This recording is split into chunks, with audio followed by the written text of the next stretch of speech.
दुनिया भर के मुस्लिम देशों का खलीफा बनने के सपने देख रही तुर्की के राष्ट्रपति रेसेप तैयब एर्दोगन को अब इस दिशा में एक और बड़ी सफलता हाथ लगी है।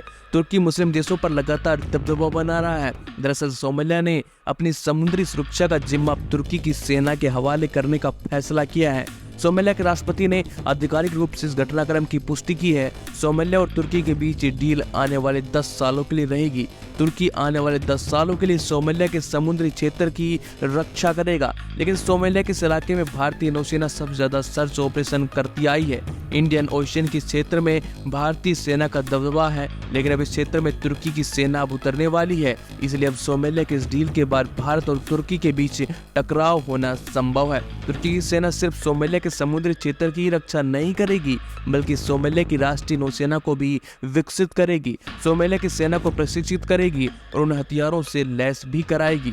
तुर्की के लिए सोमालिया की इस डील को एक बड़ी सफलता माना जा रहा है। इस डील के बाद जहां तुर्की को बड़े पैमाने पर कमाई होगी, वहीं तुर्की सोमालिया के क्षेत्र में अपनी नौसेना की वजह से तेजी से पूरे मध्य पूर्व और अफ्रीकी इलाकों में अपनी सैन्य उपस्थिति बढ़ा रहा है। तुर्की के सैनिक अफ्रीका के लीबिया, ग्रीस के पास अय्यान समुद्र, उत्तरी साइप्रस, सीरिया, इराक, अजरबैजान और अफगानिस्तान में बड़ी तादाद में अपनी सेना फैला रखी है। लेकिन तुर्की की सेना से एर्दोगन पर तुर्की का प्रभाव लगातार बढ़ता हुआ दिखाई दे रहा है।